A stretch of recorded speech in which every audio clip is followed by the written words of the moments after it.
Mas Agus Sunyoto untuk bersama saya di sini. Mas Agus Sanyoto ini, beliau ini profesornya segala sesuatu mengenai leluhur-leluhur kita. Alhamdulillah, alhamdulillahirabbil alamin, wassalatu wassalamu ala asyrofil anbiya'i wal mursalin sayyidina wa maulana Muhammadin wa ala alihi wa ashabihi ajma'in. Amma ba'd. Kapan Islam mulai berkembang? Nah, ini ada penjelasannya. Sebenarnya Islam ditengarai masuk di Nusantara itu menurut catatan dinasti Tang dari Cina. Saudagar-saudagar dari Timur Tengah sudah datang ke kerajaan Kalingga di Jawa pada tahun 674 Masehi.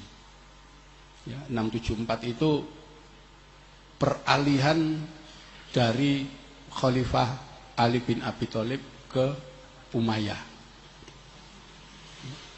Jadi sejak awal sudah masuk ke Indonesia. Tetapi disebutkan tidak bisa berkembang. Ya. Bahkan abad ke-10 itu pernah ada rombongan dari suku Lor dari Persia datang ke Jawa. Mereka tinggal di satu tempat yang disebut Loram, yaitu satu tempat di daerah Ngudung atau sekarang Kudus. Itu orang-orang Persia pertama kali. Kemudian mereka membuat tempat loram-loram yang lain sampai ke wilayah Gresik, dari Leran dan seterusnya. Tapi tidak ada ceritanya. Hanya ada catatan Jawa menyebutkan satu cerita bahwa satu saat Sultan Al-Gabah dari negari Rum. Rum itu wilayah Persia ke utara. Itu disebutkan Sultan Al-Gabah ini mengirim 20.000 keluarga ke Jawa. Ya, jadi itu keluarga Muslim semua, ya, yaitu yang disebut orang Lor tadi. Digambarkan semuanya mati terbunuh, tinggal 200 keluarga. Jadi dari 20.000 keluarga tinggal 200 keluarga. Itulah kemudian dilaporkan, kemudian Sultan Al-Gabah marah. Kenapa bisa mati terbunuh sekian banyak? Lalu supaya Pulau Jawa bisa dihuni umat Islam, lalu Sultan Al-Gabah dikisahkan mengirimkan orang-orang yang dianggap aulia, orang-orang yang dianggap punya karomah. Disitulah salah satu tokoh yang kemudian dikenal Numbali Tanah Jawa adalah Syekh Subakir. Jadi ya, Syekh Subakir ini jauh sebelum Wali Songo. Kenapa? Abad 10 beliau di sini keliling Jawa, numbali tempat-tempat supaya bisa ditinggali umat Islam. Numbali, numbali, memberi tumbal. Tumbal. Ya. Setelah itu digambarkan Syekh Subakir kembali lagi ke Persia, ke daerah Ngerum sana. Nah, setelah itu kita tidak tahu apa yang terjadi. Islam berkembang atau tidak tahu. Hanya kita kemudian melihat dari catatan Marco Polo. Ya. Marco Polo ini tahun 1292 kembali dari Cina ke Italia. Tetapi tidak lewat jalur sutra dia, tapi lewat laut. Ya, menuju ke Teluk Persia. Nah, ternyata dia singgah di sebuah kota pelabuhan namanya Perlak. ada kerajaan Perlak di sana, yaitu di Selat Malaka, sekarang daerah Aceh. Marco Polo mencatat bahwa penduduk di kota Perlak itu ada 3 jenis kelompok masyarakat. Yang pertama warga Cina, ya. Jadi penduduk yang pertama itu warga Cina. Oleh Marco Polo disebut seluruh Cina di Perlak beragama Islam. Ya. Yang kedua adalah orang-orang dari Barat, orang-orang Persia. Ya. Semuanya beragama Islam. Dan yang ketiga, penduduk pribumi. Menurut catatan Marco Polo, penduduk pribumi menyembah pohon-pohon, menyembah batu, menyembah roh, ya. Dan di pedalaman masih makan manusia. Itu tahun 1292. Jadi Cina sudah Muslim, penduduk pribumi belum.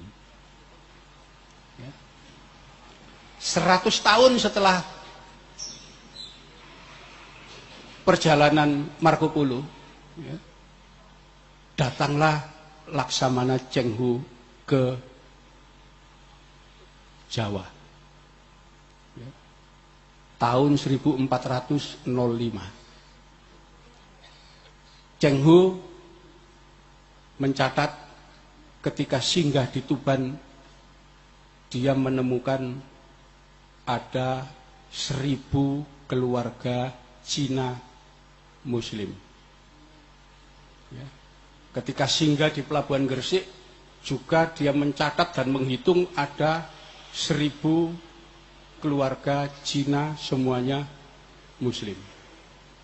Begitu juga dengan kota Surabaya, ada penduduk Cina 1000 keluarga, semuanya Muslim. Itu catatan Cheng Ho 1405. Kunjungan Cheng Ho yang ke-7 terakhir, ya, tahun 1433, ya, 30 tahun setelah itu, dia datang kembali ke Jawa. Dia mengajak seorang juru tulis bernama Mahuan. Ya. Jadi Mahuan ini juru tulis, dan Mahuan mencatat ternyata pantai-pantai di sepanjang pantai utara Jawa, kota-kotanya dihuni penduduk Cina Muslim, kemudian orang-orang dari Persia dan Arab, mereka juga Muslim, kemudian penduduk pribumi. Menurut Mahuan, penduduk pribumi rata-rata kafir. Mereka menyembah batu, menyembah pohon-pohon, menyembah roh. Ya. Jadi ini catatan-catatan resmi yang diakui oleh sejarawan dunia. Mulai tahun 674 sampai tahun 1433. 800 tahun pribumi belum bisa menerima Islam secara massal. Ya, dan itu faktanya memang seperti itu. Nah, 7 tahun setelah kedatangan Cheng Ho yang terakhir, baru datang seorang wali, ya, dari negeri Champa. Champa itu sekarang daerah Vietnam Selatan. Ya. Dia datang di sini, satu rombongan keluarga, yaitu Syekh Ibrahim Samarkondi dengan 2 orang putranya. Ya. Yang pertama Ali Murtado, yang kedua Ali Rohmat. Ya. Beliau singgah di Tuban, di desa Gisik, ya, Gisik Arjo, Kecamatan Palang, tinggal di situ. Dan kemudian belum sempat berkembang, beliau meninggal dan dimakamkan di sana. Ya, makamnya sampai sekarang masih ada. Lalu putranya berjalan ke Mojopahit. Kenapa? Karena bibinya mereka dikawin Raja Mojopahit. Lalu dua orang putra Syekh Ibrahim Samarkondi ini menemui bibinya di Mojopahit, dan kemudian oleh Raja Mojopahit keduanya diangkat ya, menjadi pejabat negara. Yang satu sebagai Raja Pendeta, yaitu Menteri Agama untuk orang-orang Islam, dan yang satu sebagai imam di Surabaya. Yang satu di Gresik, yang satu di Surabaya.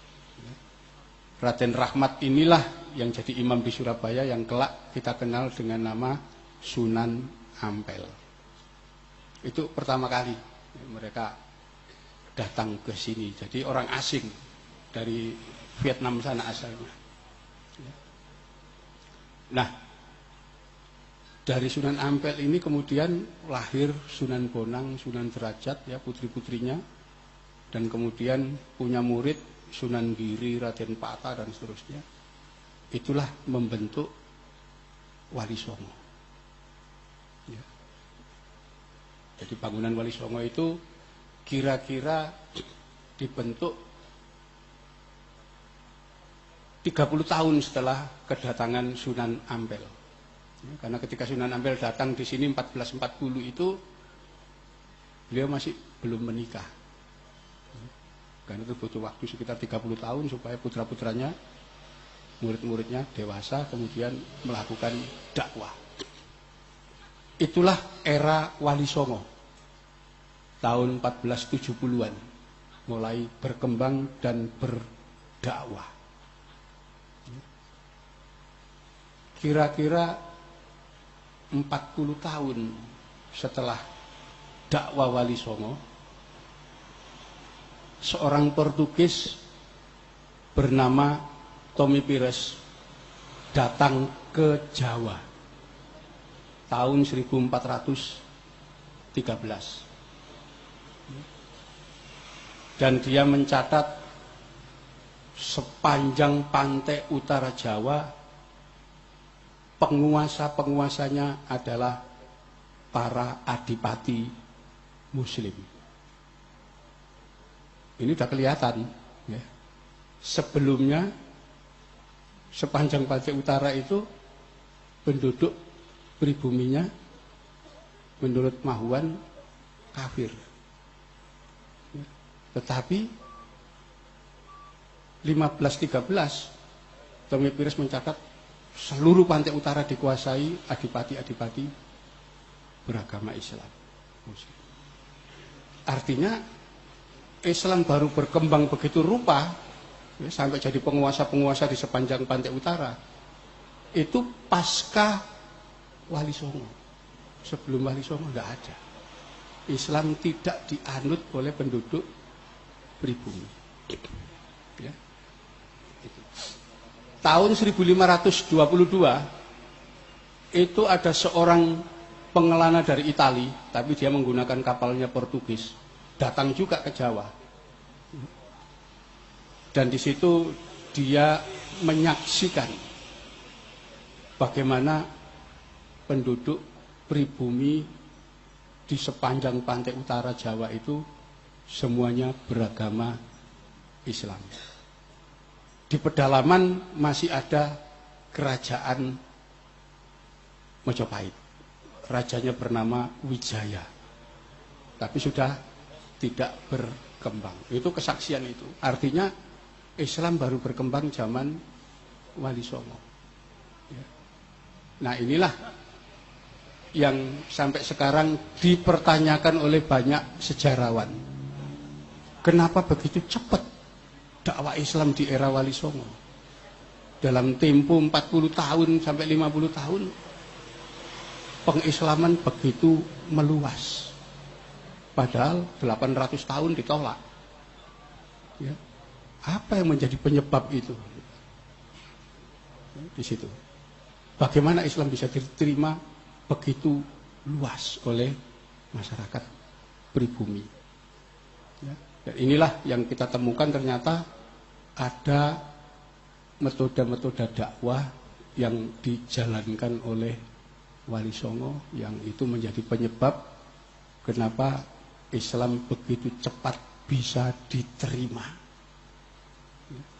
Dan kita juga akan menemukan bahwa pasca kemunduran Mojopahit itu Wali Songo datang dan kemudian dengan berbekal peradaban Mojopahit itu dikembangkan sendiri oleh generasi Wali Songo menjadi sebuah peradaban baru yang akarnya dari Mojopahit tapi baru, cirinya ciri Islam ya di situ.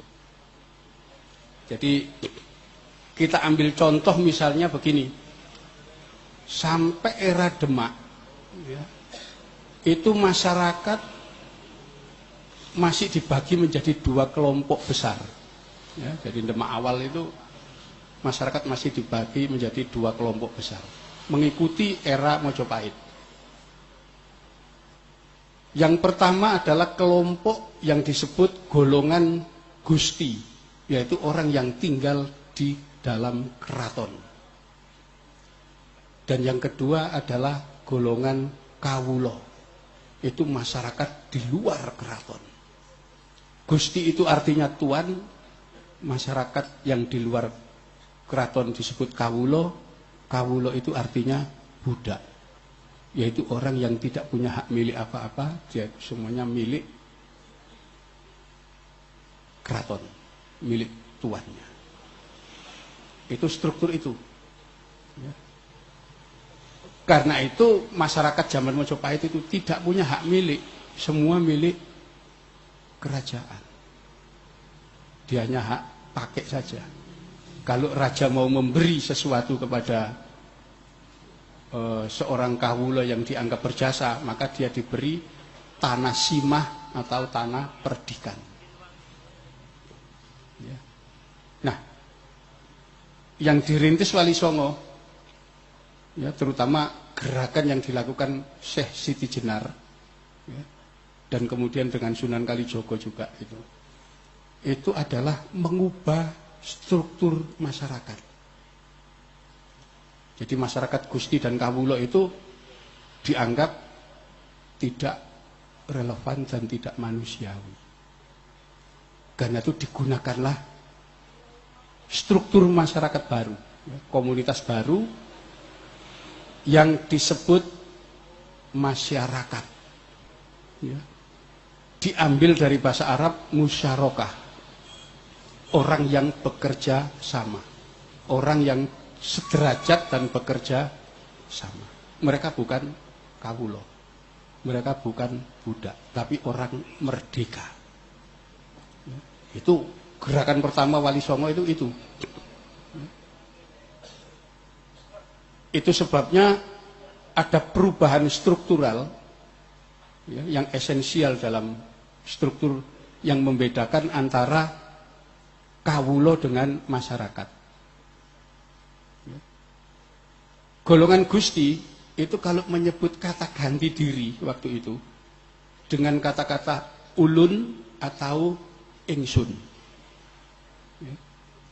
Golongan masyarakat kalau menyebut kata ganti diri itu dengan sebutan kulo atau kawulo. Artinya orang di Sunda menyebut kata ganti diri dengan abdi, itu juga budak. Orang di Sumatera menyebut kata ganti diri saya atau sahaya, artinya juga budak. Orang-orang di Sumatera Barat, di Minang menyebut hamba atau ambu, budak juga artinya. Itulah zaman Wali Songo diubah. Gunakan kata ingsun. Ya. Aku, ulun apa boleh. Ya. Awak dan seterusnya. Yang penting tidak mewakili identitas Buddha. Jadi ada perubahan yang sangat signifikan waktu itu. Yaitu lahirnya komunitas di luar keraton yang disebut masyarakat. Istilah baru itu dari bahasa Arab. Sebelum itu tidak dikenal di sini. Ya, silakan dibuka kamus bahasa Kawi, nggak ada itu kata-kata masyarakat. rakyat itu baru semua dari bahasa Arab. Zaman Wali Songo itu. Ya. Jadi kalau kita hidup di zaman Mojopahit dulu ya kita nggak punya hak milik. Ya. Rumah kita tempati itu semuanya rumah milik kerajaan. Ya. Kalau kerajaan punya hajat, mau membangun jembatan, bangun candi, dia butuh wadal, anak dikorbankan. Ya anaknya kawula diambili, dijadikan korban. Tapi ketika diubah jadi masyarakat, ya melawan mereka ketika anaknya ya, itu proses awal. Itu zaman Wali Songo, perubahan-perubahan itu. Ya, di situ. Orang Jawa dulu sampai zaman Mojopahit, itu terkenal arogan sekali. Ya. Arogan sekali. Jadi dia prinsipnya itu adigang, adigung, adiguno. Jadi dia merasa bangga kalau sudah menundukkan orang, merendahkan orang. Dan itu. Karena itu kalau berjalan, ini menurut tulisan Antonio Pigafetta, orang Italia yang datang tahun 1522. Tidak ada orang yang sombong kecuali orang Jawa. Kalau dia jalan begitu, ada bangsa lain yang jalan di tempat yang lebih tinggi, disuruh turun. Kalau tidak mau turun, dibunuh. Ya, jadi itu watak-watak orang Jawa. Karena kalau kita mencari asli bahasa Kawi, bahasa Jawa, kita tidak bakal ketemu istilah kata kalah. Nggak ada. Jadi kalau berselisih, menang atau mati. Nggak ada kalah, itu nggak ada. Baru zaman Wali Songo ada istilah ngalah. Ya. Ngalah itu pun bukan dari akar kata kalah, enggak. Ya. Ngalah itu bentukan kata bahasa Jawa. Kalau ngalas itu menuju ke hutan, ngawang menuju ke awang-awang, ngalah menuju Gusti Allah. Jadi tawakal, bukan dari kata kalah. Kalau kalah enggak mau orang dulu. Jadi dibentuk itu. Dikenalkan istilah baru, sabar. Dari bahasa Arab itu, bahasa Jawa nggak ada istilah itu. Anda bisa lihat itu, bagaimana karakter orang-orang dulu itu udah. Duta aja dari Cina datang ngadep Kertanegara, menyampaikan pesan dari rajanya, sudah langsung dilukai dia. Merasa tersinggung. Jadi itu karakter orang dulu. Karena itu kata-kata carok yang sekarang digunakan di Madura, itu tradisi orang Jawa kuno aslinya. Kenapa? Karena kata-kata carok itu bahasa Kawi. Artinya berkelahi. Ya, di situ. Karena itu tokoh yang namanya Ken Arok itu kalau diterjemahkan dalam bahasa Jawa modern, pemimpinnya tukang berkelahi. Karena itu tukang berkelahi namanya warok. Di Hercules sekarang. Iya, jadi orang dulu itu udah seperti itu, baru dikenalkan kata sabar zaman Wali Songo. Ya, kata-kata adil, ya, tawadu, sih baru belakangan itu. Sebelum itu tidak dikenal. Ini proses bagaimana orang dakwah zaman dulu. Ya, jadi proses-proses itu. Nah, Wali Songo inilah yang kemudian melihat bahwa sebetulnya agama Hindu dan Buddha itu hanya dipeluk oleh kalangan gusti di keraton-keraton. Masyarakat itu secara umum ternyata agamanya bukan Hindu dan bukan Buddha, tapi agama Jawa kuno, namanya agama Kapitayan, yaitu memuja Sang Hyang Taya. Taya itu artinya suwung, kosong. Ya. Jadi Tuhannya itu abstrak, tidak bisa digambarkan. Ya. Karena itu orang-orang itu memberi definisi Sang Hyang Toyo itu dengan definisi sederhana. Tan keno kinoyo ngopo, tidak bisa diapa-apakan. Sang Hyang Toyo itu ya dilihat tidak bisa, diraba ndak bisa, dipikir ndak bisa, diangen-angen ndak bisa. Tan kena itulah awang wung suwung itu dewa tertinggi dari Kapitayan. Itu masih dianut masyarakat. Nah, kekuatan Sang Hyang Taya inilah yang kemudian ada di berbagai tempat, ya. Ada di Watu, Tugu, ya, kemudian ada di Tungkup, di tempat-tempat itu, dan itulah kemudian mereka melakukan sesaji di tempat-tempat itu. Jadi ini agama kuno, yang dalam arkeologi sisa-sisa peninggalan agama Kapitayan itu kita kenal dengan istilah Barat, ya. Dolmen, menhir, sarkopagus, macam-macam itu sebetulnya istilah arkeologi untuk menunjukkan bahwa ada agama kuno di sini. Yang agama kuno itu oleh orang Belanda dinamakan animisme, dinamisme. Ya. Kenapa? Karena memuja pohon-pohonan. Itulah yang dianggap oleh Mahuan kafir, orang non-muslim. Ya. Sebetulnya enggak. Ya. Sebetulnya ada kekuasaan tertinggi di situ. Ya. Karena itu kemudian ini lewat Kapitayan inilah kemudian diambil alih oleh Wali Songo. Jadi Wali Songo kita nyebarkan Islam lewat Kapitayan. Kenapa? Karena konsep tauhid Kapitayan itu sama dengan Islam. Kalau orang-orang menyebut membatasi definisi Kapitayan itu dengan tan keno kino yo ngopo, maka Allah dalam Islam itu juga disebut laisa kamislihi syai'un. Ya, itu. Disitulah kemudian mulai dikembangkan menyebarkan Islam lewat Kapitayan. Karena itu istilah-istilah yang digunakan itu adalah istilah Kapitayan. Ya. Misalnya untuk menyembah Tuhan, beribadah menyembah Tuhan tidak digunakan istilah sholat, tapi sembah hyang. Hyang Taya menyembah Sang Hyang Taya. Jadi ada proses begitu, pendekatan-pendekatan yang tanpa sadar menjadikan orang kemudian masuk ke dalam agama Islam. Islam yang dikembangkan di sini karena menggunakan Kapitayan, maka istilah-istilah yang digunakan juga istilah Kapitayan. Salah satu tempat ibadah Kapitayan itu disebut sanggar.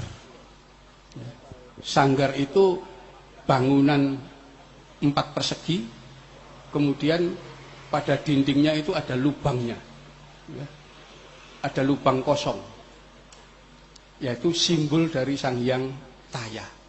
Jadi mereka tidak mengenal arca atau patung-patung, nggak ada. Yang ada adalah lubang kosong di dinding. Sanggar itulah yang oleh Wali Songo digunakan untuk sembahyang juga. Tetapi untuk membedakan sanggar itu disebut dengan nama langgar. Jadi langgar itu sampai sekarang bentuknya tetap kayak Kapitayan. Ada ya lubang mihrabnya itu di dalam. Itu sebetulnya warisan Kapitayan. Termasuk beduk itu warisan Kapitayan. Tidak ada Islam itu beduk itu aslinya, ya, tapi Kapitayan di sini. Istilah-istilah yang digunakan Kapitayan.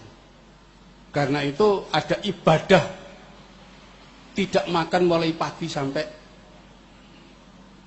malam. Ya. Wali Songo sudah jangan pakai istilah Islam saum, orang gak ngerti. Istilah Kapitayan, upawasa.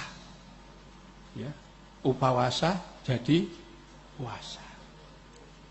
Ya, di Kapitayan itu ada ajaran begitu. Jadi ada upacara puasa yang disebut dinopitu, ya, artinya puasa hari 7.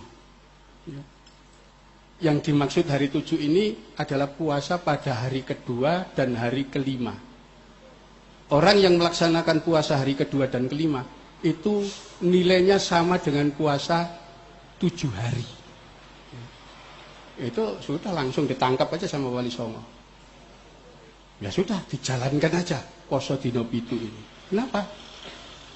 Hari kedua itu Senin, hari kelima itu Kemis. Ya sudah, jalankan aja. Sama kok. Ya dicarikan kesamaan-kesamaan itu. Proses itu. Ya, karena itu istilah-istilah itu istilah lokal sekali. Itu yang menurut Gus Dur mempribumikan Islam. Sebetulnya itu menggunakan agama lama, Kapitayan. Ya, di situ. Karena itu ada tumpeng macam-macam, itu perangkat orang-orang Kapitayan melakukan sesaji. Ya. Tidak dihilangkan sama Wali Songo, biar aja masyarakat awam masih menjalankan itu. Ya. Itu pengaruh-pengaruh. Ya. Sementara Wali Songo sendiri kan asalnya dari Campa. Itu juga membawa pengaruh tradisi keagamaan. Ya, di situ. Salah satu contoh tradisi keagamaan asal Campa. Itu yang membedakan dengan tradisi sebelum Islam di sini. Jadi pada masa zaman Mojopahit itu kalau ada seseorang meninggal dunia, dia diperingati 12 tahun setelah kematiannya. Namanya upacara Strada. Ya. Itu upacara apa? Ada Raja Mojopahit namanya Bripamotan Sang Sinagara, itu ketika 12 tahun setelah kematian ada upacara Strada, itu seorang pujangga namanya Empu Tanagung membuat kitung, ya, namanya Banawa Sekar Perahu Bunga, untuk menunjukkan bagaimana upacara Strada itu dilaksanakan dengan kemewahan dan kemegahan. Begitu zaman Wali Songo datang, tradisi Islam Campa disebarkan ke masyarakat Islam. Ya. Kalau ada orang meninggal diperingati 3 hari, 7 hari, 40 hari, 100 hari, 1000 hari. Ya. Ada orang mengklaim itu tradisi Jawa asli. Enggak. Itu justru datang dari Campa. Ya, bahkan ada orang Salafi namanya Abdul Aziz atau apa yang mengatakan itu tradisi Hindu. Gak ngerti dia bahwa itu tradisi umat Islam Campa, ya, yang juga merupakan tradisi di Asia Tengah, daerah Uzbekistan, Kazakhstan itu masih begitu tradisinya. Orang mati diperingati 3 hari, 7 hari, 40 hari, 100 hari. Itu dibawa ke sini. Jadi itu tradisi Islam, bukan Hindu. Jadi ngawur orang kalau mengatakan itu warisan tradisi keagamaan Hindu. Enggak. Ya, itu tradisi keagamaan umat Islam. Ya. Silakan dibaca-baca di buku-buku tentang tradisi di Campa. Ya. Itu semua akan muncul di situ. Ya. Bahkan pengaruh dari Campa ini juga kelihatan dari banyak aspek. Ya. Misalnya takhayul. Takhayul zaman Mojopahit itu tidak banyak. Kenapa? Orang Mojopahit itu rasional orangnya. Mereka pelaut dan berkenalan dengan bangsa Cina, India, Persia. Rasional. Kata jumlah takhayul zaman Mojopahit itu sedikit. Ya, begitu zaman Islam, takhayul dari Campa itu ya, masuk dan menjadi bagian kekayaan takhayul masyarakat Nusantara. Jadi kalau misalnya di Mojopahit itu ada pisaca, ya, semacam raksasa penjaga hutan, ada perkasaan, ya, ada uil itu roh penunggu candi, ya, ada Banaspati, hanya beberapa, kira-kira 11 ya. Zaman Islam takhayulnya banyak. Ya. Ada pocong. Ya. Pocong itu jelas hantu muslim itu. Ya. Ya, karena orang Majapahit kalau mati kan dibakar. Jadi pocong itu Muslim. Ya. Kuntilanak itu baru semua. Ya. Cerita-cerita itu baru. Macam-macam, ada kemamang macam itu baru. Zaman Majapahit nggak dikenal. Ya, ada hantu kecil gondol mencuri duit itu zaman Islam itu. Bahkan mitos tentang Nyai Roro Kidul itu baru. Ya, zaman Majapahit nggak dikenal. Majapahit itu laut manapun dilewati. Ya, jadi itu ya, baru belakangan muncul itu mitos-mitos itu, dongeng-dongeng itu justru masa Islam. Jadi ada ini pengaruh dari Campa. Ya. Jadi itu sebabnya tidak ada penyebaran Islam di sini dengan kekerasan senjata, tidak ada itu. Ya. Baru zaman Belanda, ya, terutama pasca perang Diponegoro, itu Belanda sudah betul-betul kehabisan dana. Ya. Dia utang itu berapa juta gulden ya, akibat perang Diponegoro. Ya. Dan ternyata setelah Diponegoro ditangkap, ternyata pasukan-pasukan pengikutnya tidak pernah tunduk terus melakukan perlawanan. Itulah Belanda melakukan upaya pendekonstruksian cerita-cerita tentang Wali Songo. Masa itu, di situ ditulis Babat Kediri dan seterusnya. Itu perintah Belanda. Ya. Jadi ada dokumennya ada. Bagaimana Belanda memerintahkan membuat cerita Babat Kediri. Dari Babat Kediri itulah, ya, kemudian disusun kitab Darmo Gandul. Disusul lagi Suluk Gatulucu. Ya. Itu ngambil dari Babat Kediri. Ya. Kemudian dikembangkan. Ya. Nah, yang bikin itu orang asal dari Pati sini. Ya. Dari Pati daerah utara, namanya Ngabdullah. Karena dia sangat miskin, kemudian murtad, masuk agama Nasrani. Namanya diganti jadi Ki Tunggul Wulung, ditempatkan di Kediri sana. Dibina oleh seorang misionaris namanya Kolen, itu di Mojoagung, Jombang. Itulah yang membuat serat Gatulucu Darmo Gandul. Lalu membuat cerita yang bertolak belakang dengan kenyataan. Misalnya Demak, ya, itu menyerang Mojopahit tahun 1478. Ya, disitulah kemudian muncul tokoh namanya Sabdo Palon Noyo Genggong. Ya, kemudian mengutuk nanti 500 tahun ke depan Mojopahit akan bangkit lagi. Itu bikinan Belanda itu. Ya, kenapa? Kalau kita membaca naskah Pararaton yang ditulis dalam bahasa kuno, Jawa kuno, ditegaskan bahwa tahun 1478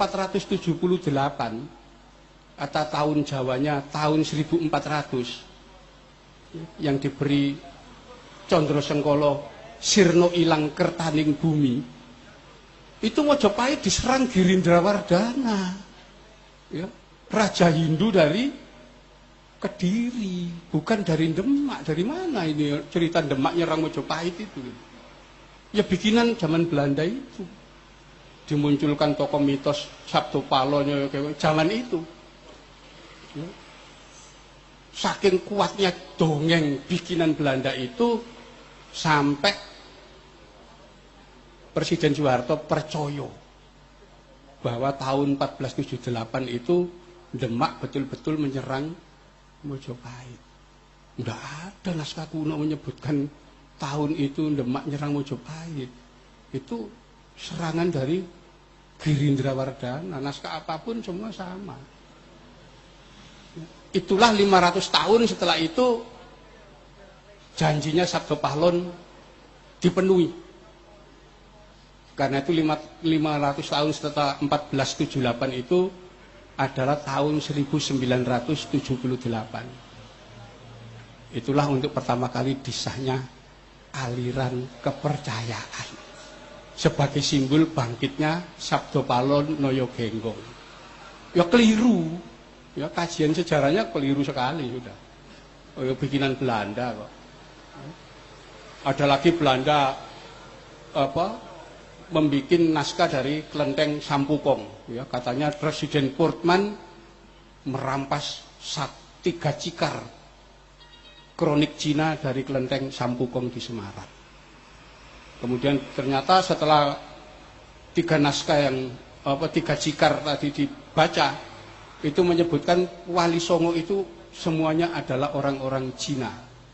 Sunan Ampel itu namanya Bong Swiho, ya. Namanya macam-macam, Sunan Kalijogo juga orang Cina. Nah, ini kan bertentangan dengan naskah-naskah yang lebih kuno. Ya.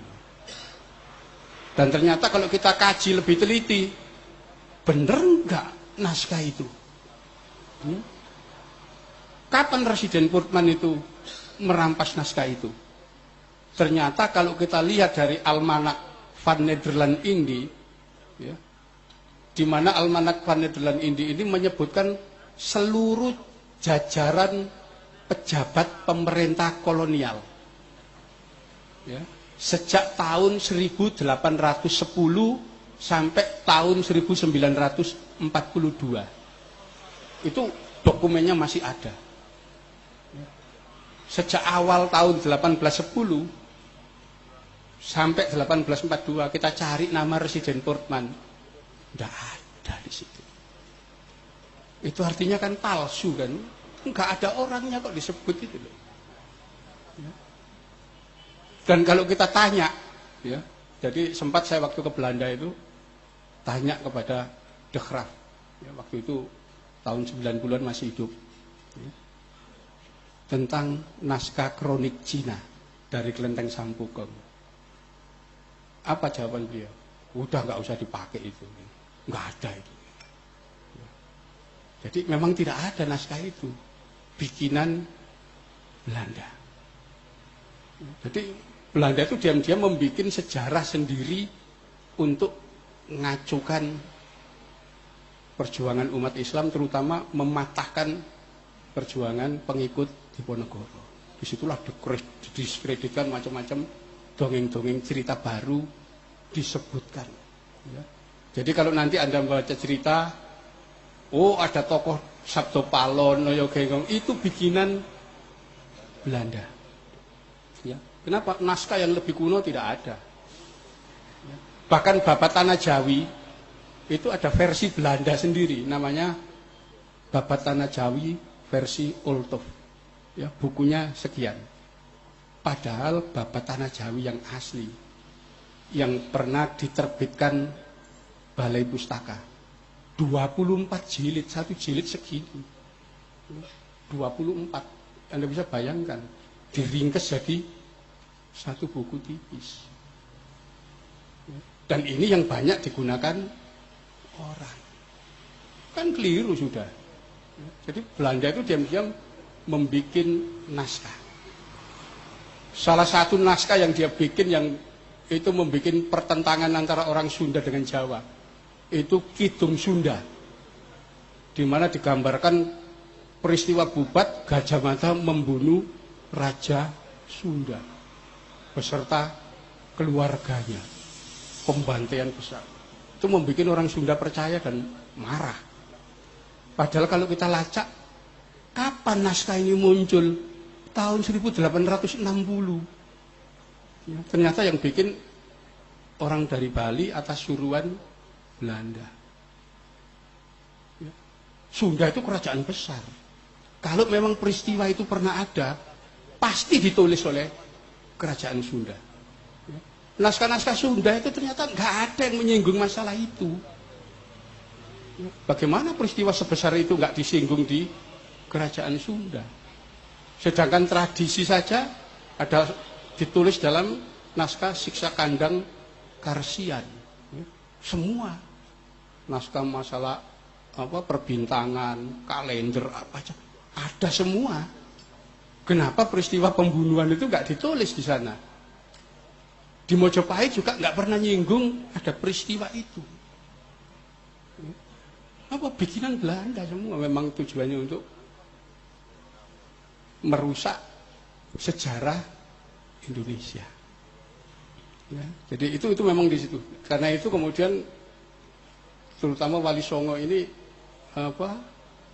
merupakan satu kekuatan umat Islam yang tidak pernah bisa ditundukkan Belanda. Ya mereka punya kepentingan untuk menghancurkan itu. Ya, karena itu kalau kita buka dokumen kolonial arsip kita akan temukan di tengah kebingungan Belanda bagaimana ngatasi orang Islam. Kenapa? Tidak pernah mau tunduk. Ya. Orang-orang Islam selalu merasa lebih tinggi daripada Belanda, terutama orang-orang dari pesantren. Kenapa? Orang Belanda dianggap orang rendah, kafir. Ya. Itu perlawanan terus. Ya. Karena itu kalau kita membuka kolonial arsip, kita akan menemukan bahwa sejak tahun 1800 sampai tahun 1900 dalam tempo 100 tahun terjadi 112 kali pemberontakan yang dipimpin guru torekot dan orang-orang dari pesantren. Itu sebabnya Belanda kemudian kita harus membuat satu cara yang sistematis untuk menundukkan orang Islam di Hindia Belanda, ya, menyebut wilayah ini dulu Hindia Belanda. Itulah tahun 1848, ya, pasca perang Diponegoro, Belanda membuat peraturan perundang-undangan yang dinamakan Burgerlijk Wetboek, ya, BW, ya, di mana dia menempatkan orang kulit putih itu pada tempat paling atas, warga negara kelas 1. Warga negara kelas 2 adalah orang timur asing, yaitu Cina, India, Arab. Ya. Warga negara kelas 3 itu inlander, pribumi, paling rendah. Ya. Itu sudah dibikinkan hukum mereka. Kalau warga negara kelas 1 dan 2 ini melakukan pelanggaran, maka hukumnya adalah Burgerlijk Wetboek. Ya. Jadi buku KUHP yang berdasarkan keadilan. Mereka diadili di tempat namanya RVJ, Raad van Justitie, pengadilan untuk keadilan. Warga negara pribumi yang kelas 3 itu dibikinkan KUHP namanya HIR, Heersen Inlands Reclaimment, ya. KUHP untuk pribumi. Kalau pribumi melakukan kesalahan, tempat pengadilannya bukan di RVJ, ya, bukan di Raad van Justitie, tapi di tempat namanya Landraad, ya, pengadilan untuk pribumi. Sekolah juga begitu, dibagi. Ya. Nah, ini ternyata mereka punya prinsip perlawanan Islam itu baru bisa ditundukkan kalau anak-anaknya orang Islam dijadikan manusia modern. Caranya bagaimana? Kirim ke sekolah anaknya orang-orang Islam. Mereka nanti akan kita tundukkan secara sistematis. Ini proses penaklukan baru lewat sekolah. Sementara pesantren resisten menolak sekolah, malah menggunakan kiai-kiai itu alasan tasabuh, mengambil satu hadis man tasabbaha biqaumin fahuwa minhum, tidak mau meniru Belanda, tidak boleh mengirim anak-anak ke sekolah, cukup ke pesantren. Itu perlawanan resisten betul, ya, yang sampai Belanda itu, ya. Nah, dari sekolah inilah memang orang jadi modern akhirnya. Muncullah organisasi baru, Serikat Dagang Islam. Kemudian berubah menjadi Serikat Islam. Ya. Ada organisasi Islam modern, Muhammadiyah. Ya. 1912 sama dengan SI. Ya. Kemudian muncul lagi Persis, muncul lagi Al-Irsyad. Orang-orang yang berpikiran modern semua. Nah, yang di pesantren ya dituduh tradisional, primitif, gak maju. Itu tempatnya bid'ah, khurafat, tahayul, penyakit TBC. Ya. Itulah akhirnya melakukan pertahanan orang-orang dari pesantren itu sampai belakangan membentuk Nahdlatul Ulama tahun 26 terakhir. Ya, proses itu. Nah, lewat orang-orang yang dididik di sekolah itulah Belanda melakukan penundukan terhadap anak-anaknya orang Islam. Karena itu jangan heran kalau Partai Komunis itu lahirnya dari organisasi Islam. Serikat Islam itu pecah jadi dua, ya. Islam SI merah dan SI hijau. SI merah inilah kemudian jadi Serikat Rakyat, kemudian pada bulan Mei tahun 1920 menjadi PKI, Partai Komunis Indonesia. Proses itu berlangsung terus. Jadi itu proses itu. Karena itu ada usaha pendistorsian sejarah, itu akarnya pasti tidak akan lepas dari naskah-naskah bikinan Belanda pasca perang Diponegoro. Itu kelihatan sekali, dokumennya masih ada, semua terlihat. Jadi itu. Nah, warisan Wali Songo itu kemudian terputus, ya. Terputus ketika kalangan pesantren mulai meninggalkan tulisan Jawa. Ya, jadi zaman Wali Songo itu semua naskah ditulis dalam aksara Jawa. Nah, ketika abad 17-18, ya, terutama ketika terusan Suez dibuka dan orang sering haji ke sana, maka pengaruh Timur Tengah mulai muncul. Itulah mulai berkembang tulisan pegon dan seterusnya yang selama itu tidak begitu berkembang, tahu-tahu jadi mainstream di pesantren. Dan orang tidak lagi bisa membaca tulisan Jawa. Akhirnya tidak terwarisi warisan besar Wali Songo. Bahkan ada anggapan kalau tradisi yang sifatnya kayak wayang dan seterusnya itu bukan Islam.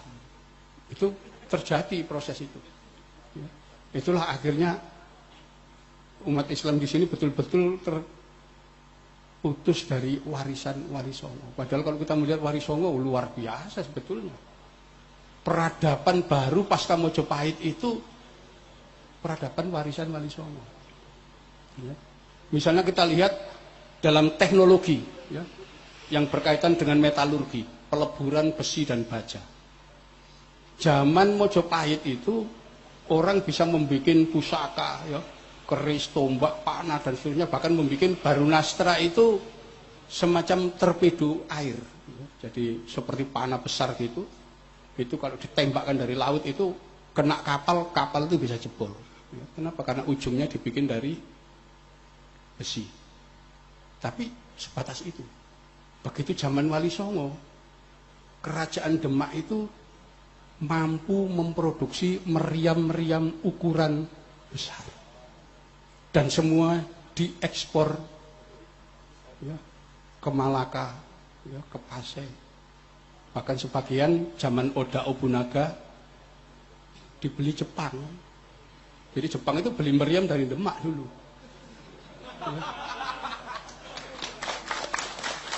Ya. Nah, fakta ini justru saya dapat dari catatan Portugis. Jadi Portugis waktu menaklukkan pelabuhan Malaka, Bandar Malaka itu, D'Albuquerque itu memperoleh petunjuk dari anak buahnya bahwa benteng Malaka dilengkapi oleh meriam-meriam ukuran besar yang didatangkan dari Jawa. Padahal Portugis baru datang itu dari Eropa, ya, di situ. Karena itu ketika mendekat, itu kapal Portugis itu rusak, mundur dia. Itu benar. Jadi sampai sekarang itu sisa-sisanya masih ada. Kalau Anda semua ke sempat ke Banten, ke Benteng Surosowan, di depan itu ada meriam namanya Ki Amuk. Ya. Ukurannya besar sekali. Kenapa? Saya masuk ke lubang meriam itu, ya masih apa? Longgar sekali gitu. Berarti meriamnya dulu lebih besar dari ukuran badan saya. Itu ada, capnya itu ada, bikinan Jeporo itu ternyata. Ya. Sampai sekarang, ya. Jadi itu warisan Wali Songo zaman itu gitu. Jadi meriam sudah. Ya. Bukan lagi panah, tumbak, tapi sudah bikin meriam. Ya. Itu karena itu ada naskah mereka menyebut istilah bedil besar, ada istilah jurumudining bedil besar, itu sebetulnya menunjukkan operator meriam. Jadi proses itu. Kita termasuk mengenal pakaian tertutup itu zaman Wali Songo. Ya, zaman Mojopahit belum ada. Orang itu hanya pakai kain dari perut ke bawah. Laki-laki maupun perempuan sama. Silakan keliling ke candi-candi Jawa ini, silakan keliling. Relip-relipnya lihat. Ada nggak orang pakai baju? Nggak ada. Ya, laki-laki perempuan ya telanjang dada begini aja semuanya. Baru zaman Wali Songo perempuan mengenal kemben dan sebagainya, itu baru. Ya. Ada lagi orang pakai apa? Baju surjan, lurik macam, baru zaman Mentaram. Sebelum itu enggak ada. Jadi peradaban zaman Wali Songo itu luar biasa. Bagaimana membangun seni pertunjukan yang namanya wayang. Zaman Mojopahit enggak ada wayang itu. Gamelan begini-begini, ini zaman Mojopahit ada, tapi yang bonang, ya, saron, gong aja enggak ada. Ya. Itu baru semua bikinan Wali Songo. Wayang-wayang yang diperjalankan ini, ya, itu zaman Wali Songo, zaman Mojopahit enggak ada. Ya. Zaman Mojopahit itu adanya wayang beber. Jadi dari kertas gitu digambar, kemudian dalang bercerita. Ceritanya cerita Panji. Ya. Nah itulah kemudian Wali Songo mensosialisasikan cerita Mahabharata dan Ramayana lewat seni pertunjukan wayang. Ya. Nah akhirnya kita menemukan bahwa ternyata Wali Songo itu sudah melakukan perombakan total dari cerita Mahabharata dan Ramayana versi India. Ya, diubah. Ya. Jadi zaman Wali Songo misalnya begini, versi yang asli India, Pendowo itu punya satu istri, ya, namanya Drupadi. Ya, itu artinya Drupadi ini suaminya 5 orang, Pandowo. Poliandri. Oleh Wali Songo diubah. Ya. Drupadi ini istrinya Yudhistira, saudara Pandawa yang paling tua. Lalu digambarkan Werkudara, Bima. Ya. Itu istrinya Arimbi. Ya. Kawin lagi dengan Dewi Nogogini, ya, punya anak Antareja dan Antasena, seterusnya. Arjuna juga begitu, ya, punya istri banyak. Digambarkan Pendowo itu poligami semua. Itu versi Wali. Ya. Ya. Versi aslinya itu ya poliandri. Ya. Itu. Ramayana, Anoman itu bapaknya 2, ya. Kesari, Raja Maliawan dan Dewa Bayu di situ. Digambarkan semua. Tapi kemudian digambarkan bahwa oleh Wali Songo Anoman itu anaknya Dewa Bayu. Ini. Jadi seperti itu diubah, banyak diubah oleh Wali Songo untuk tauhid. Bahkan Wali Songo membuat silsilah bahwa dewa-dewa itu sebetulnya keturunan Nabi Adam. Itu kita bisa lihat pakem pewayangan Ringgit Purwa itu di Pustaka Raja Purwa di Surakarta itu pakem untuk para dalang. Ya, jadi pakem yang digunakan dalang-dalang di Jawa itu semua bikinan Wali Songo yang beda sekali dengan versi aslinya India. Ya. Jadi Ramayana dan Mahabharata itu sudah dikenal sejak zaman Mataram kuno. Tetapi sebagai kakawin, ya, yaitu karya sastra yang hanya diketahui orang-orang di keraton, masyarakat tidak tahu. Ya. Itulah oleh Wali Songo dijadikan tontonan yang masyarakat bisa paham. Ternyata orang buta huruf pun kalau melihat wayang bisa paham dia. Itulah sosialisasi dakwah Islam lewat pertunjukan wayang. Termasuk tadi seni lagu-lagu ilir-ilir dan seterusnya. Itu khas sastra itu muncul zaman Wali Songo.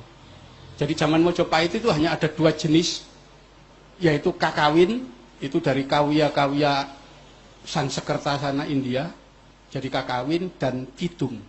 Gitu. Zaman Wali Songo ada tembang, tembang gede, tembang tengahan, tembang alit, dan kemudian berkembang pula di daerah pesisir tembang mocopat. Ya, itu zaman Wali Songo, zaman Mojopahit tidak ada. Ya. Ini yang masyarakat semua bisa. Kalau dulu yang namanya kakawin sama kidung, kalau bukan pujangga sastrawan nggak bisa. Ya. Bahkan kemudian muncul siiran-siiran itu zaman Wali Songo semua era itu. Jadi masyarakat betul-betul dakwah itu ke bawah. Nah itulah yang kalau kita lihat dakwah kenapa begitu cepat Wali Songo, karena apa? Menggunakan apa yang sudah ada kemudian diformulasi dan sampai bisa diterima oleh masyarakat. Contoh misalnya begini,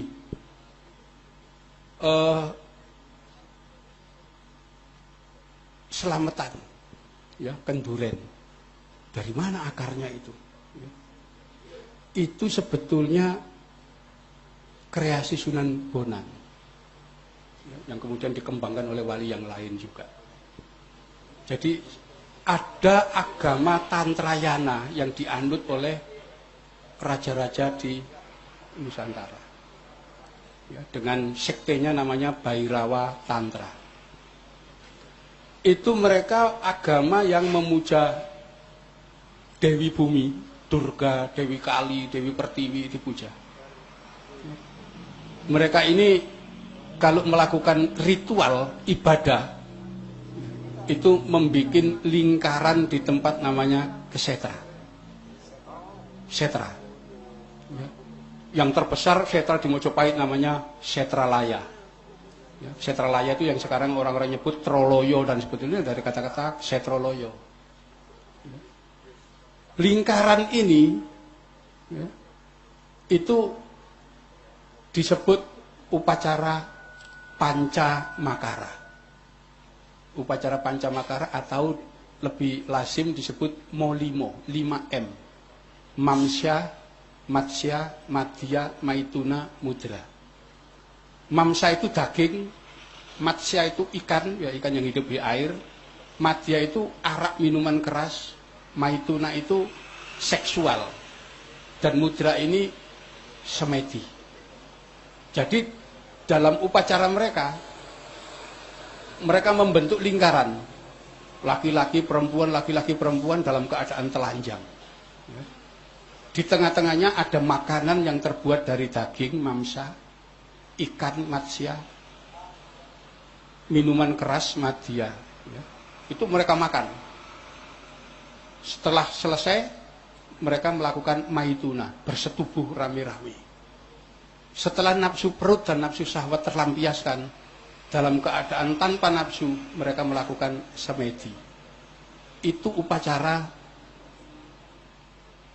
Molimo.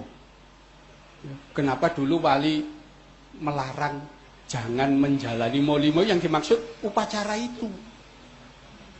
Nah, kalau sudah tinggi, orang tinggi mengikuti upacara ini, tingkatannya sudah tinggi, maka diganti.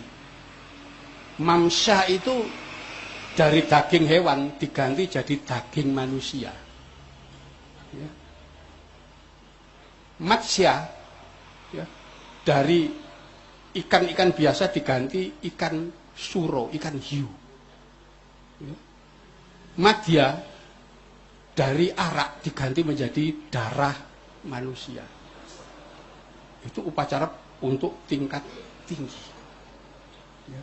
Nah, kalau kebetulan nanti ke Jakarta dan ke Museum Nasional, di sana kita akan ketemu tokoh Aditya Warman, ya, berdiri ya, sekitar 3 meter tingginya. Dia berdiri di atas tumpukan tengkorak-tengkorak. Beliau itu adalah pendeta Bhairawa Tantra, pengamal ajaran Molimo. Ya, itu. Ya. Beliau diambil dari batu prasasti Surawasu di sana. Batunya masih ada, tidak bisa diangkut ke museum. Kenapa? Karena merupakan bukit batu satu, nggak bisa diangkat. Tapi dari prasasti disebutkan bagaimana Aditya Warman itu dilantik menjadi pendeta Bhairawa dengan nama Wisesa Dharani, penguasa bumi. Dia digambarkan duduk di atas tumpukan ratusan mayat, minum darah sambil tertawa terbahak-bahak. Itu ada di prasastinya. Jadi dulu upacaranya begitu. Nah, kok Sunan Bonang bikin acara sama? Ya, jadi Sunan Bonang itu pernah masuk daerah Kediri di pedalaman, itu pusatnya Bhairawa Tantra. Sampai sekarang Kabupaten Kediri di Jawa Timur semboyannya Canda Birawa. Kenapa? Ya pusatnya Bhairawa di sana. Sunan Bonang masuk ke wilayah Kediri, tapi dia tinggal di baratnya sungai di daerah Kabupaten Nganjuk, di desa namanya Singkal. Disitulah kemudian beliau mengadakan upacara serupa, membuat lingkaran, tengah-tengahnya ada makanan, tetapi laki-laki semua. Ya, kemudian berdoa. Inilah yang dinamakan kenduri atau selamatan. Itu dikembangkan dari satu kampung ke kampung lain untuk menandingi upacara itu, upacara Bhairawa itu. Jadi itu latar ceritanya. Ya.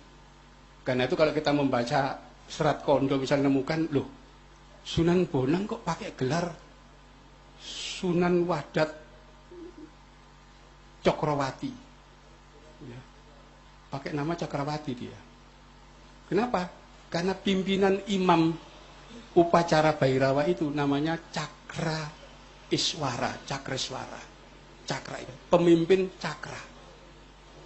Ya. Untuk membedakan dengan Cakra Iswara, pakai Cakrawati. Pemimpin cakra juga lingkaran. Ya. Jadi itu awal kenapa orang Islam di sini mengenal selamatan kenduren itu sebetulnya untuk nandingi itu. Ya, itu pelan-pelan akhirnya dimasyarakatkan semua. Kan itu awal-awal di daerah pedalaman sana, orang sudah disebut Islam, kalau sudah baca syahadat, khitan, selamatan, sudah Islam. Ya Pak, di daerah pedalaman dulu begitu, kenapa? Karena upacara Bhairawa itu. Nah itulah akhirnya karena orang tidak paham dengan sejarah, dari mana asal usul kata-kata Molimo, kemudian belakangan orang nyebut, oh itu larangan main, madat, minum, madon, ya kan, maling dan sebagainya. Sebetulnya enggak, sebetulnya upacara itu. Jadi itu wali-wali dulu tidak melarang, tapi bikin tandingan sampai akhirnya belakangan menang. Ya, karena orang siapa mau anaknya diculik dijadikan korban di situ kan, orang kan menolak juga. Ya. Jadi kenapa? Ya anaknya masyarakat yang dijadikan korban di situ. Nah, itu mereka lebih baik ikut selamatan supaya selamat. Itu pola dakwah Wali Songo kayak begitu. Ya, jadi itu. Jadi ada banyak yang tidak dilakukan dengan cara kekerasan. Ya, itulah bagaimana cara Wali Songo mengislamkan penduduk Pulau Jawa dan kemudian berkembang ke pulau-pulau sekitar. Ya. Itu sebabnya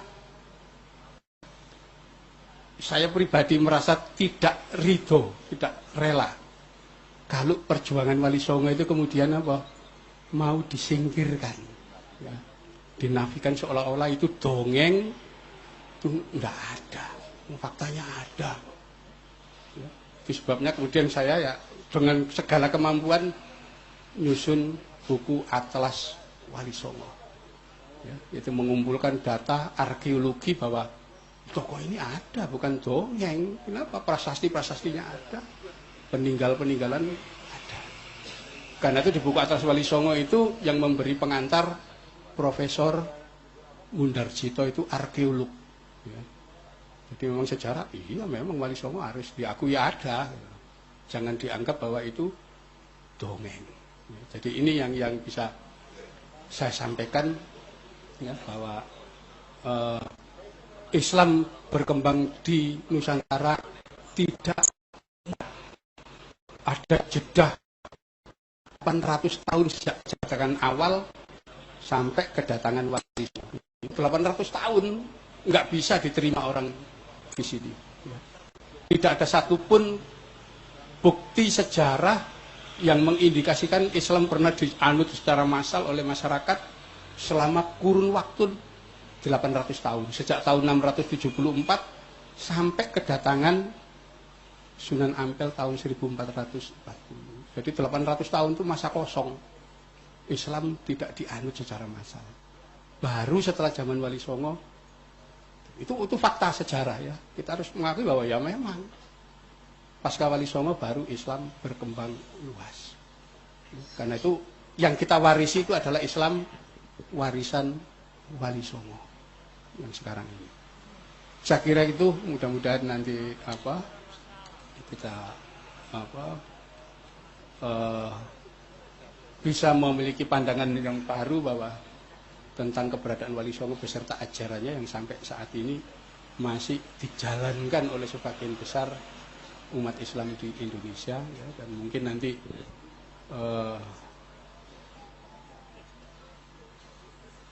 Romo Kiai akan memberikan tambahan-tambahan tentang bagaimana dakwah Islam yang, ya, dan bagaimana mempertahankan dari pengaruh-pengaruh yang ingin merongrong ini. Ya. Monggo, kan silakan. Ya. MUI kurang gayan ya. Monggo Gus, jenengan. Iya. Jadi sebetulnya begini, Wali Songo itu mentauhidkan masyarakat yang waktu itu belum Islam. Itu memang lebih kepada usaha-usaha seperti Rasulullah ketika masih di Mekah. Ya. Jadi tidak bicara soal fikih. Jadi lebih banyak tauhid, ya. Seperti tadi digambarkan ungkapan-ungkapan, ekspresi orang nyebut Allah dan seterusnya itu satu fenomena baru yang itu berkembang zaman Islam. Sebelum itu enggak ada. Sampai ada satu kata-kata ketika orang Islam itu menemui satu hal yang tidak menyenangkan, musibah, itu ada kata-kata baru yang itu tidak ada dalam bahasa Jawa, yaitu kata-kata nemu bilahi. Dari kata-kata bilahi itu, ya, nggak ada tuh bahasa Jawa itu, nggak ada kata-kata itu. Jadi semua itu dari Allah. Ya, jadi ya harus diterima. Itu jadi kosakata pun diolah demikian. Kata-kata ngalah, kamus Jawa itu enggak ada kata-kata kalah itu. Kan itu kalau orang berebut sesuatu, bertengkar, dia menang atau mati. Ya. Itu sebabnya Mojopahit runtuh itu ketika terjadi perebutan kekuasaan. Enggak ada istilah kalah. Menang atau mati. Kenapa? Kosakata kalah itu enggak ada dalam bahasa Jawa. Termasuk kata-kata sabar, enggak ada. Ya. Itu baru bahasa Arab sabar itu. Ya. Jadi diambil oleh wali, dimasukkan. Ya, supaya orang punya rasa sabar, menahan diri. Orang dulu enggak, ya. Suka perang, suka menumpahkan darah, suka seperti itu. Jadi orang Jawa itu menurut kesaksian Antonio Pigafetta, bangsa paling arogan yang pernah dia temui. Ya. Suka membunuh, gampang membunuh, apalagi kalau sudah melakukan amuk. Nah itu, apa ada hubungannya dengan amuk sekarang itu? Iya, amuk itu ciri khas di sini. Ya. Asli. Itu aslinya metu nih amuk itu ya? Iya. Itu sebabnya ketika Bali diserang Belanda, mereka melakukan puputan akhir. Ya. Perang puputan, bunuh-bunuhan itu. Jadi semua keluarganya, anak istrinya dikumpulkan, kemudian dibunuh semua. Lalu dia perang sampai mati. Itu khas karakter amuk orang-orang di sini. Ya. Nah, setelah Wali Songo datang, mulai ada perubahan. Ya. Mulai mengenal istilah ngalah. Ya. Ngalah itu bentukan dari kata-kata menuju, ngawang menuju awang-awang. Ya. Ngalas menuju alas, ngalah menuju Gusti Allah. Itu mulai dikenal prinsip Jawa. 3 hal yang kemudian ujungnya tetap ngalah, ngalih, ngamuk. Itu kemudian dipegang, jadi pegangan orang Jawa. Jadi orang Jawa zaman Wali itu sudah mengenal 3 hal itu. Jadi pertama, dia ngadepi masalah, wis ngalah. Masih ditekan, dia ngalih. Tapi kalau sudah ngalih ditekan, ngamuk. Itu problem baru. Ya. Ini prinsip yang dikembangkan itu. Karena itu kan kita selalu menemukan fakta-fakta berkaitan dengan ngamuknya orang-orang setiap mengalami keruntuhan kekuasaan. Dan bahasa Inggris itu kan ambil dari sini, amuk itu. Amuk, ya. Jadi kalau kita buka ensiklopedi psikologi, kita akan menemukan kata-kata di situ. Amuk itu kata dari Indonesia. Amuk. Indonesia itu paling unik. Ya, kalau kita baca ensiklopedi psikologi itu, ketemu. Tidak ada bangsa di dunia yang kesurupan massal kecuali orang Indonesia. Enggak ada itu orang kita. Unik Indonesia itu. Ya. Belum pernah saya lihat di televisi, siswa di Saudi Arabia ya, kesurupan massal. Enggak ada itu. Di Inggris, Amerika, enggak pernah ada. Indonesia bolak-balik. SMA ini, huruf apa. Itu aja zamannya SBY. Iya. Saat dulu gak ada. Enggak, sudah lama, sering. Jadi fenomena begitu. Jadi ini khas orang Indonesia itu. Gitu ya.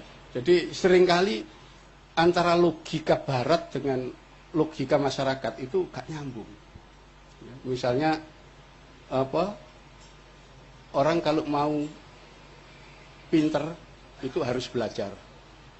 Kalau mau ujian akhir nasional, ya harus mempelajari soal-soal. Itu logika Barat. Logika orang sini enggak. Supaya lulus ujian nasional, pensilnya dikumpulkan di sowok kiai. Ya lulus ya. Itu logika dari mana itu gitu ya?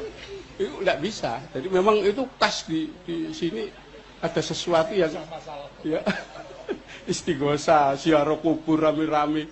Itu fenomena yang di luar logika Barat. Ya. Itu sebabnya Australia itu tahun 2012 kemarin kerjasama dengan UIN Malik Ibrahim Malang itu meneliti resistensi orang-orang Islam menghadapi program globalisasi. Mereka heran kenapa tidak berubah ya, di Indonesia ini.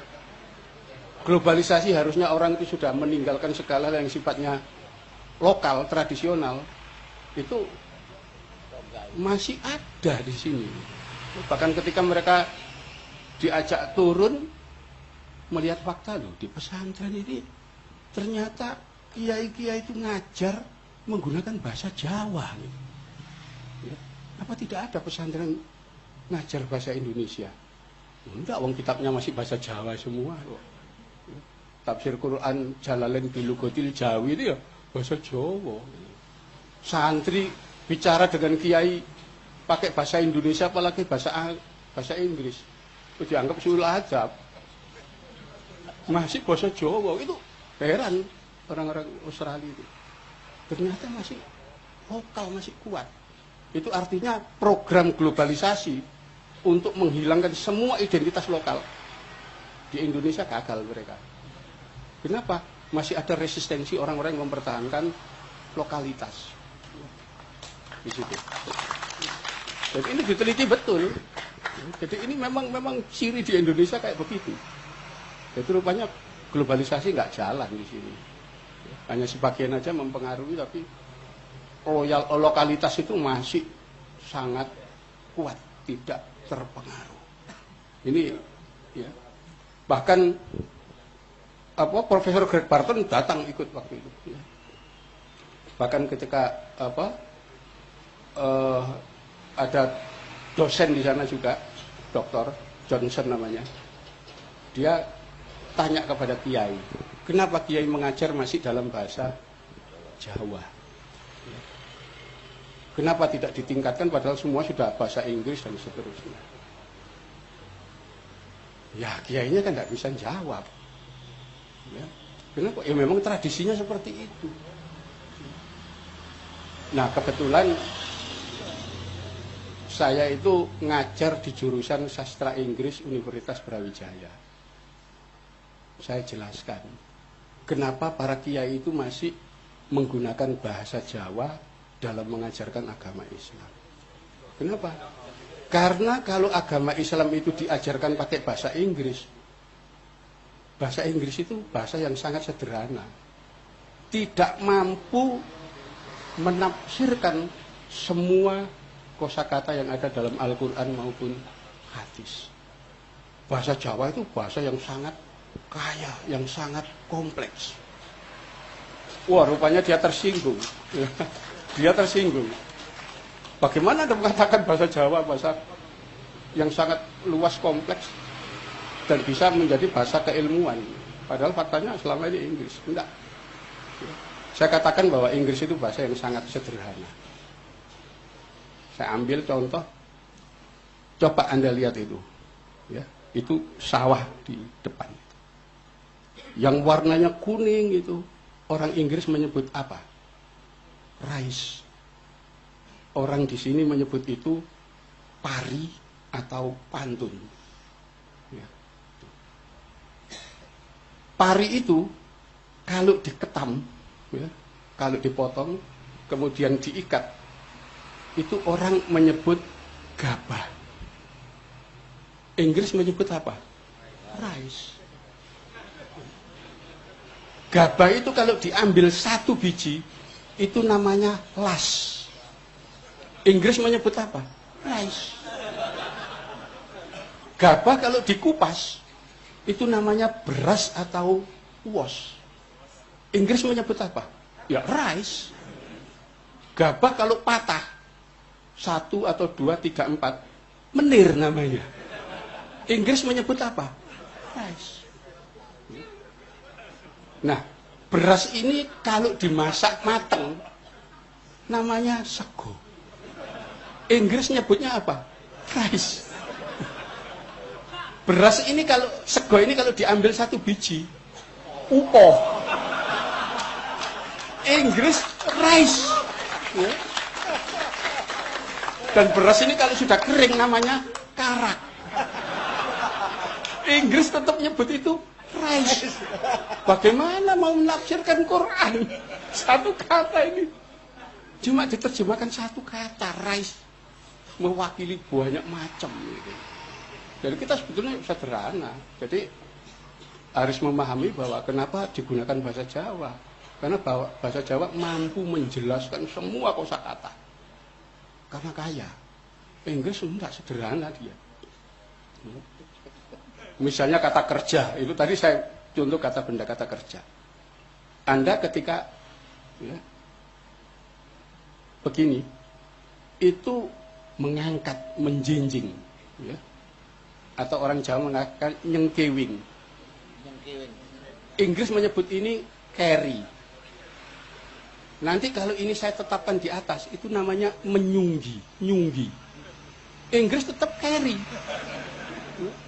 Nanti kalau kita gendong, ya, posisinya kan lain, kita menggendong di belakang. Inggris tetap nyebut itu carry.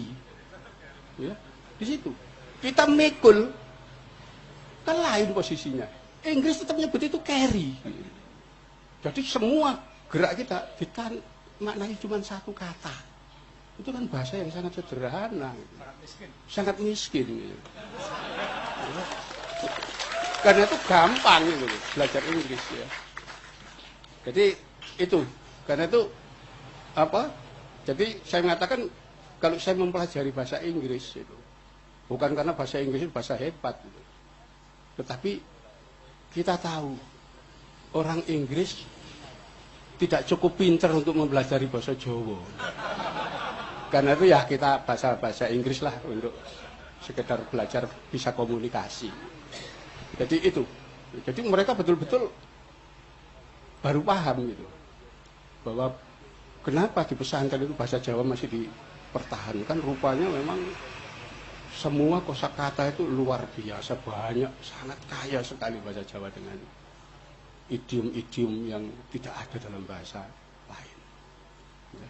Karena sampai sekarang saya kalau misalnya baca tafsir Quran ya masih tetap Quran Jalalain ya, itu lebih gampang dibaca ya, dan dimaknai daripada Quran terbitan Depak.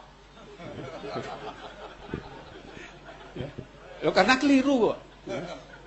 Jadi misalnya Alhamdulillah itu diterjemahkan segala puji bagi Allah. Padahal enggak, di Jalalain kan alhamdulillah sekai puji lillahi kaduwe Allah. Segala puji itu miliknya Allah. Bukan bagi Allah. Itu lain juga maknanya kan. Jadi menerjemahkan itu aja sudah beda. Jadi ini. Jadi termasuk Wali Songo itu dalam memformulasi bahasa kesenian dan seterusnya itu luar biasa. Saya itu membaca ulang semua luar biasa. Sampai ketika saya jelaskan ya di NU itu sekarang punya Setainu, ya, Sekolah Tinggi Agama Islam NU. Itu baru buka program pasca sarjana S2. Ya. Salah satu bidang studi yang dikembangkan adalah Islam Nusantara. Izin operasional sudah keluar, tetapi pihak perguruan tinggi agama Islam menyerahkan kurikulumnya kepada NU. Kenapa? Kita gak punya kurikulum Islam Nusantara itu apa? Ya. Akhirnya kita susun sendiri, kita jelaskan. Ya. Ketika kita jelaskan apa Islam Nusantara, yaitu Islam yang dibangun Wali Songo. Komentarnya Pak Said Akil, saya itu ketua PBNU. Ternyata bukan apa-apa dibanding Wali Songo. Itu tulus beliau mengatakan begitu. Ya, jadi memang bukan apa-apa. Itu memang luar biasa memang. Ya. Di situ itu jujur beliau katakan di waktu rapat itu seperti itu. Ya memang. Ya. Kita bisa membayangkan bagaimana Sunan Kalijogo, Sunan Giri, Sunan Bonang itu mensiasati larangan dalam Islam menggambar makhluk hidup. Ya. Timur Tengah kan sudah jelas. Untuk menghindari larangan menggambar makhluk hidup, mereka mengembangkan kaligrafi, kemudian seni yang sifatnya geometrik. Ya. Ini enggak. Ya. menggambar dekoratif ya, wayang. Disebut manusia nggak bisa. Ya. Kenapa? Karena tidak memenuhi standar gambar manusia. Ukuran proporsional nggak sama. Tetapi ketika dia dimainkan, orang mengasumsikan, oh ini manusia ini. Ya, itu luar biasa itu. Ya. Jadi kita kalau melihat bagaimana bentuk mata menggambarkan ini, luar biasa sudah. Ya. Bahkan yang dikembangkan itu ada namanya ilmu fisionomi. Ya. Fisionomi itu dalam pengetahuan di sini itu disebut ilmu katuranggan. Ya, ilmu katuranggan itu ada. Ya. Nah, bahasa Inggrisnya fisionomi. Fisionomi baru dikembangkan di Inggris 1960 ya, sampai sekarang. Nah, katuranggan sudah dikembangkan zaman Wali Songo. Jadi, oh orang kalau bentuk keningnya seperti ini, alisnya seperti ini, pasti suka selingkuh orang ini. Bentuk hidungnya begini, wah kalau ngomong bohong. Ya. Orang ini suka menipu orang. Itu bentuk fisiknya ada ilmu fisionomi. Baru dipelajari Inggris 1960. Dikembangkan Wali Songo ilmu katuranggan. Karena itu disusun dalam primbon kan ada. Ya. Kalau milih perempuan jangan yang wajahnya seperti ini. Karena apa? Tidak setia. Itu ada. Jadi fisionomi ilmu itu. Ya. Itu luar biasa itu. Baru sekarang dipelajari di Inggris, sudah ketinggalan 400 tahun. Kita lebih dulu. Jadi banyak pengembangan yang dikembangkan waktu itu. Ya. Termasuk gamelan-gamelan ini semua. Ya. Karena itu kalau dalam segi fikih ada yang mengatakan nggak boleh musik itu, haram musik itu. Ya. Itu sebetulnya klaim-klaim orang-orang yang belakangan ini muncul. Ya. Kalau gamelan seperti ini, musik-musik itu dilarang, kita tanya, bagaimana dengan rebana di Arab sana? Karena mereka kan musik juga itu kan. Nah, ternyata tidak dilarang, sama-sama musiknya. Itu juga sama dengan ketika orang mengharamkan rokok. Rokok haram. Lah, kalau kita rokok memang haram, kita tanya, bagaimana sisa? Sisa itu rokok Arab yang disedot pakai itu loh. Haram atau enggak? Karena di Mekah kan banyak orang jual anunya sisa itu. Di Madinah. Itu ternyata enggak haram. Terus apa bedanya haram dan tidak? Jadi seringkali kita mempertanyakan itu. Seringkali tidak konsisten juga orang. Nah itulah pengembangan Islam lewat seni itu suatu karya yang luar biasa yang ya, sampai sekarang tidak ada tandingannya. Kalau kemudian gamelan kita anggap haram karena dianggap bukan seni Islam loh. Ini yang nyipta Wali Songo zaman Mojopahit, nggak ada ini. Ya. Dan nanti kita akan menyesal. Kenapa? Karena di Amerika tiap negara bagian itu pasti punya grup gamelan. Jadi ada 52 negara bagian itu punya 52 gamelan. Bahkan di beberapa negara seperti di Arizona, pelajaran ekstra untuk anak-anak SMA. Dan nanti kalau Amerika punya gamelan di sana, kita nggak bisa nabuh gamelan, nggak bisa apa-apa. Nanti marah-marah, oh, itu asalnya Indonesia, diklaim Amerika. Nah, memang punya warisan nggak diwarisi, ya nggak dipelihara, malah dikafir-kafirkan. Itu kan susah, ya. Jadi ini peradaban besar, ya. Peradaban besar. Itu sebabnya Belanda itu ya berkepentingan dia, ya. Berbagai macam naskah itu diambil, disimpan di sana. Jadi sekarang ini kalau orang mau jadi doktor, ya, jurusan sastra Jawa, harus kuliah di Leiden. Di sini tidak ada. Ya kan aneh. Jurusan sastra Jawa kok ngambilnya di Belanda itu loh. Ya. Padahal Jawanya di sini. Gitu. Tapi kenapa? Karena semua naskah di sana, semua di sana. Jadi harus ngambil di sana. Itu kerugian besar itu. Ya.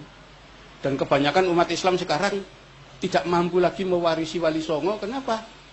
Karena pengetahuan tentang bahasa Jawa hilang. Banyak yang tidak bisa bahasa Jawa. Padahal Wali Songo dulu menulis semua dengan aksara Jawa. Jadi tembang-tembang, suluk wujil, macam-macam itu ditulis dalam aksara Jawa.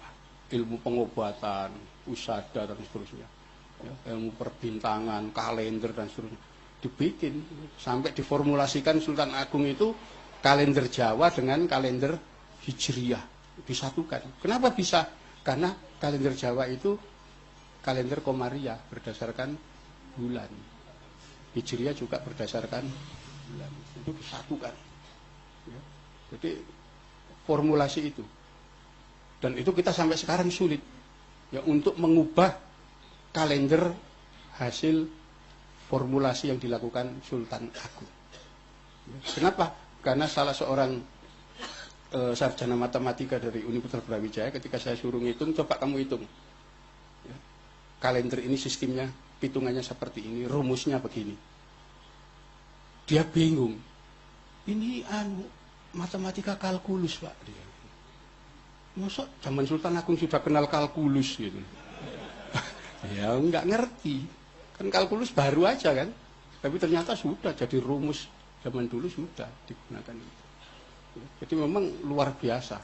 Jadi orang-orang dulu ya itu melahirkan peradaban besar sampai mengislamkan orang sedemikian rupa tanpa menitikkan setetes darah pun itu sudah karya yang luar biasa.